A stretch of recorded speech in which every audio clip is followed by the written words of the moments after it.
So silence, facing east. And the third one is, Father, why do we have Latin?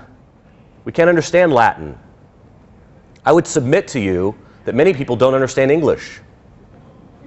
That they don't understand what's going on in the Mass. It's become so familiar to them that they don't understand the words. And in fact, the International Committee on the English Language very much altered a lot of the texts. And I think some of these men did it on purpose because of their theological bent, their theological persuasion of trying to change the Mass into something more to their liking and less to the traditional way of thinking in the Church.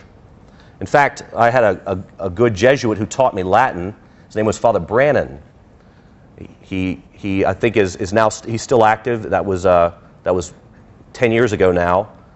But he said, as a man who spoke fluent Greek, fluent Latin, and fluent Hebrew, he was one of the Pariti at the council.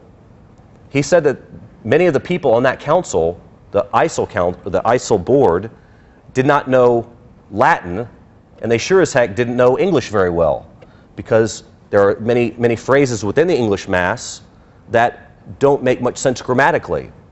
So again, we got a translation that was less than adequate from the Latin. We have the Latin text is the editio typica. So the Latin text of the Mass was translated into the English text. And the Spanish text is much better. The German text is much better. The French text is much better. Somehow you and I as English speakers got a pretty raw deal because our translation is not very good. And like I said, many of the things are, to me, purposely done. One of the principal things, which I was listening to, I think yesterday on the radio, or no, I was reading about it. The word credo, when we say the creed, that declension is I believe. It's not we believe. And of course in the missalettes it says we believe. Well, that's very important because for the ancient martyrs, that is something they wrote in blood. If they could get to their blood, they would write credo somewhere on the ground or somewhere around them to indicate to the other Christians or the other people who were putting them to death that they believed. Again, when we stand in the congregation and we say we believe, I can't speak for you. I've got to speak for me because I don't really know what you believe. Even if you're a pretty good friend, a lot of times. I have to say, I believe. And again, there are many instances of these little mistranslations that I think are theological and are bedrock in nature that have failed. So Latin is important because it doesn't change. There is no translation to lose things. And it reunites us. Remember the Tower of Babel? You know, for a time, all of us spoke the same language. And God, as a punishment, differed our languages. Latin reunites those languages again. It gives us a common language that is universal. I remember being in Bridgeport at the cathedral, and we had 4 different language masses. We had Creole, we had Vietnamese, we had English, and Spanish. 4 different languages. And the English speakers wouldn't go to the Spanish Mass, the Spanish people wouldn't go to the Creole Mass, and the Vietnamese wouldn't go to any Mass either. Very divided. It was very unfortunate because we're supposed to be a universal church. And I remember my grandfather telling me when I was a little boy that it was so great when he was in the Navy. He was an ensign for the Navy, and he later went into the FBI. But he said he could go to any port of call anywhere in the world in the 40s and be perfectly at home. Wouldn't understand the sermon, but perfectly at home with the Mass because it was the same everywhere. The same rubrics, the same faith, the same signs and symbols. Now, unfortunately, many priests tailor the Mass to their own personality. And that is something that should be disappearing in the Mass. It shouldn't be centered around the personality of a priest. A priest should be able to be interchangeable.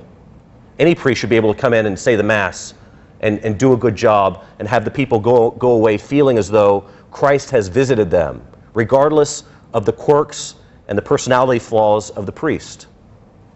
Lord knows I have mine. So as we think about these are the principal three things. And I wanted to stress, too, one other thing, and that is the threefold nature of how a church is set up. You go into the church through the doors, symbolically through the doors of baptism. You receive your holy water to remind you of your baptism, and you walk into the surroundings of the earth.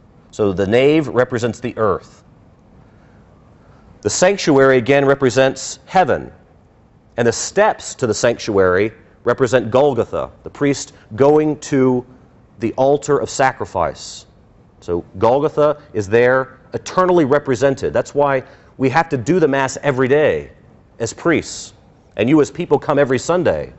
Because as men, that's the only way we can exist in eternity. We can't exist in the here and now as God does. So mankind has to do something continually, over and over, to give us a facsimile of what eternity is like. So we have the nave, the sanctuary, and then the communion rail. The communion rail, which is the earth and heaven meeting, the nuptials, the barrier to sinfulness, the entrance into heaven. So the priest goes up and mediates for the people. The server comes with him to represent the people, and that the priest becomes in persona Christi at that very moment. Remember, at the consecration, he doesn't say that Christ. He doesn't say this is Christ's body. He says this is my body. In the confessional, he doesn't say Christ absolves you. He says I absolve you. As at that very moment, it is Christ speaking. So I would like to now just open it up to questions. I think that's far more interesting than anything I could say, is to get some of your questions and answer them as best I can. She asked me if I could explain the veils and the dress during Mass. One of the most important things we do as Catholics is to give God our best. You know, even St. Francis, I use him all the time because he's a great example for us.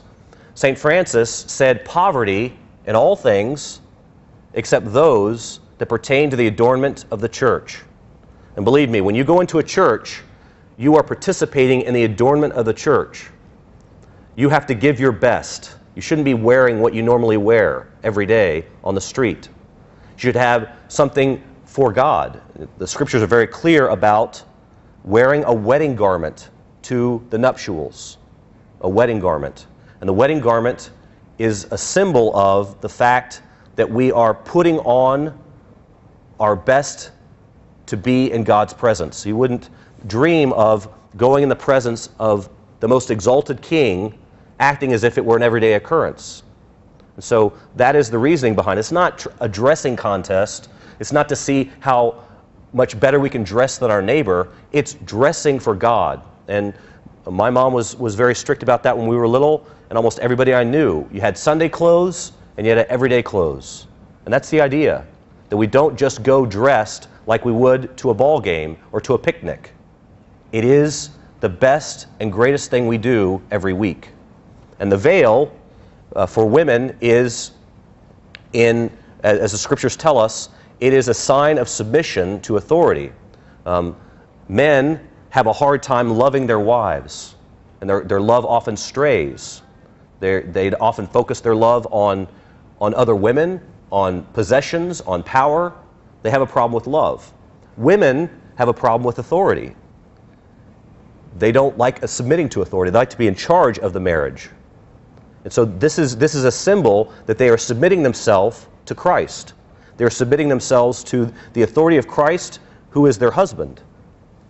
And this is something that we've gotten away from, and that is very, very important. It is also in deference to the angels. You know, we would never think that Mary would enter the temple without a head covering. And she is the example par excellence for how women should act. She is also the par excellence for the example to Joseph and how men should act.